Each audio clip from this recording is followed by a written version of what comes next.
She hurried towards the tree she always used to climb and climbed up it with agile movements. Although autumn was approaching, the window was slightly open because it was still warm.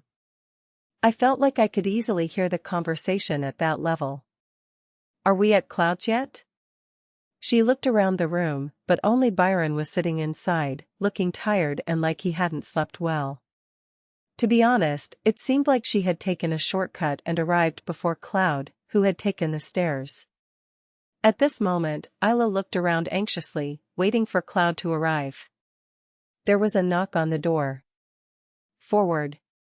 Byron spoke with a slightly hoarse voice. Shortly after, Cloud entered through the open door. "My lord, the news your lord was waiting for has arrived." "That? What was he saying?" Byron sat helplessly, as if his life would end at any moment, but he jumped in surprise at Cloud's response.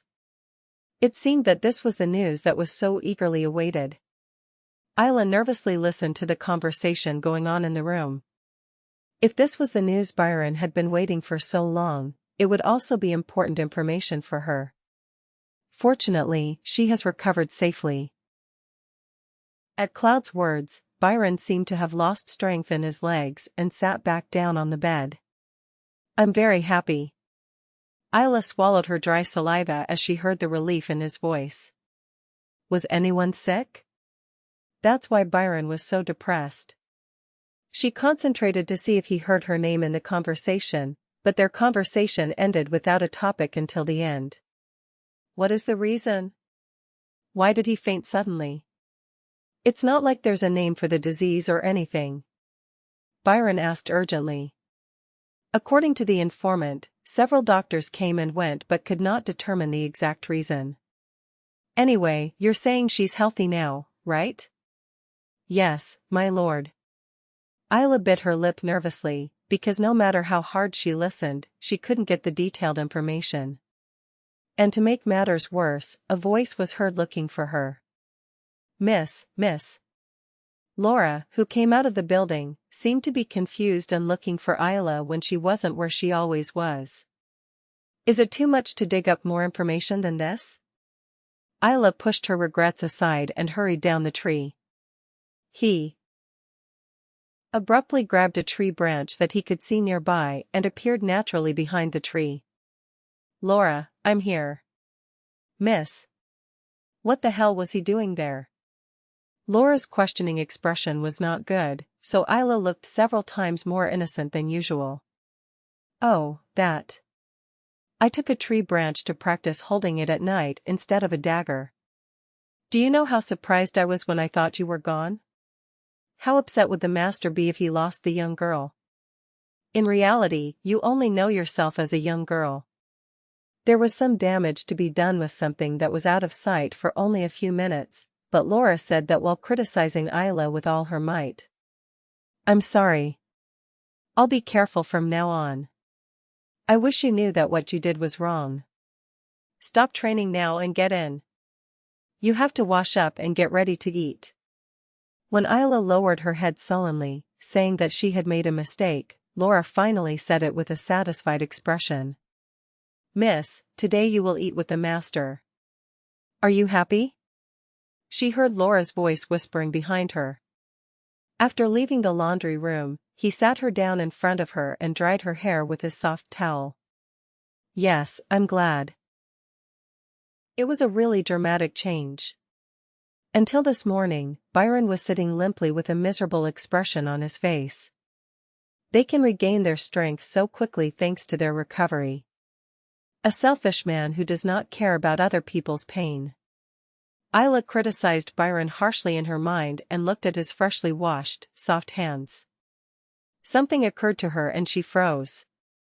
This was because there was only one person whom Byron cared for as if it were his own body.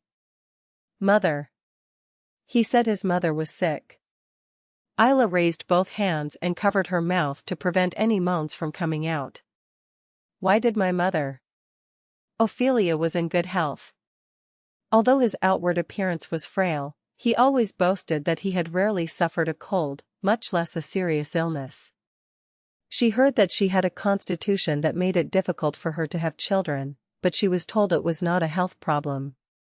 The image of Ophelia flashing her thin forearm muscles and saying that not even Roderick, the strongest man in the empire, could defeat her, came to mind, and her hair seemed to turn completely white. But she couldn't show her worry and confusion. "Well, that's all. Now, you can put on nice clothes and go see your master, miss." The words of Laura, who had dried Isla's hair and even braided it beautifully, brought her back to reality. It was his father, whom he had not seen for a long time. What joy and happiness she must have felt, who only knew her father. If she didn't show such sincere happiness, it was clear that the people around her would consider her suspicious. "Yeah. I want to wear that dress." Pretending to be an excited child, Isla pointed to a piece of clothing. It was a white dress with a light blue bow. It was a stylish style that seemed a little inappropriate for a girl to wear, but Byron liked it when she wore it, so it was her favorite outfit as a girl.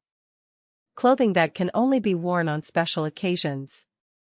But looking at it now, this is the style my mother usually wears.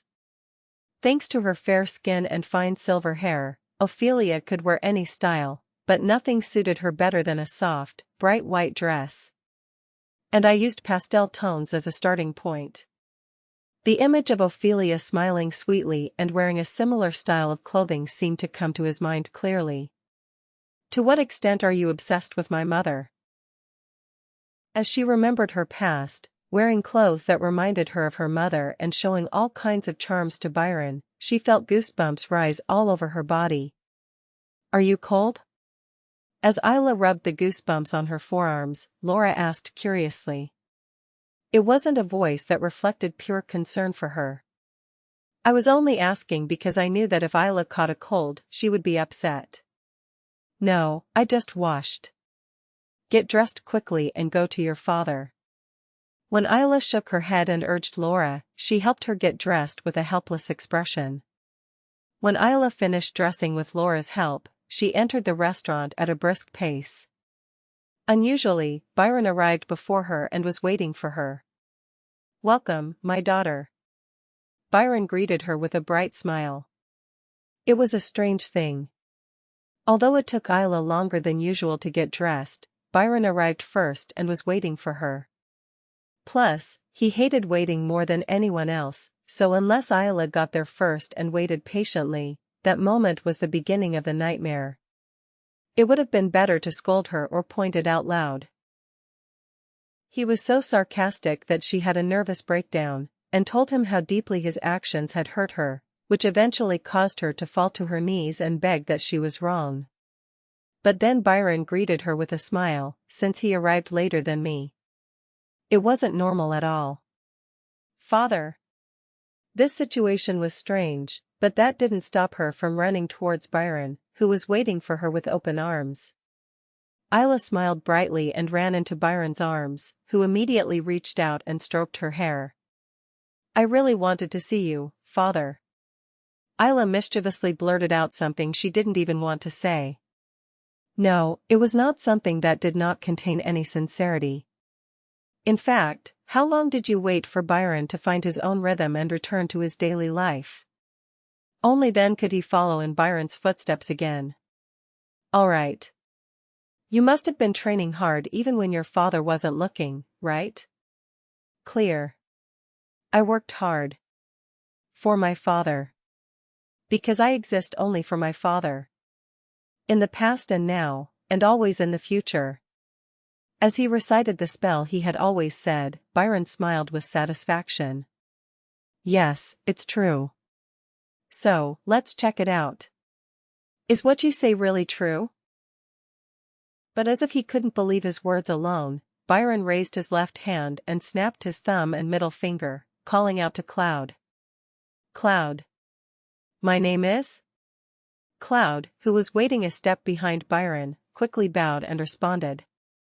Is what my daughter said true? Yeah. The young woman dedicated herself to training every day. It also improved a lot. Yes, that's how it is. Her legs were a little numb from kneeling in front of Byron, but Isla didn't show it and just endured his hand carefully stroking her hair. He fell into a fantasy of cutting off Byron's only remaining hand, hoping that moment would end quickly. Then, let's start doing what I instructed you before. Master, he is still young.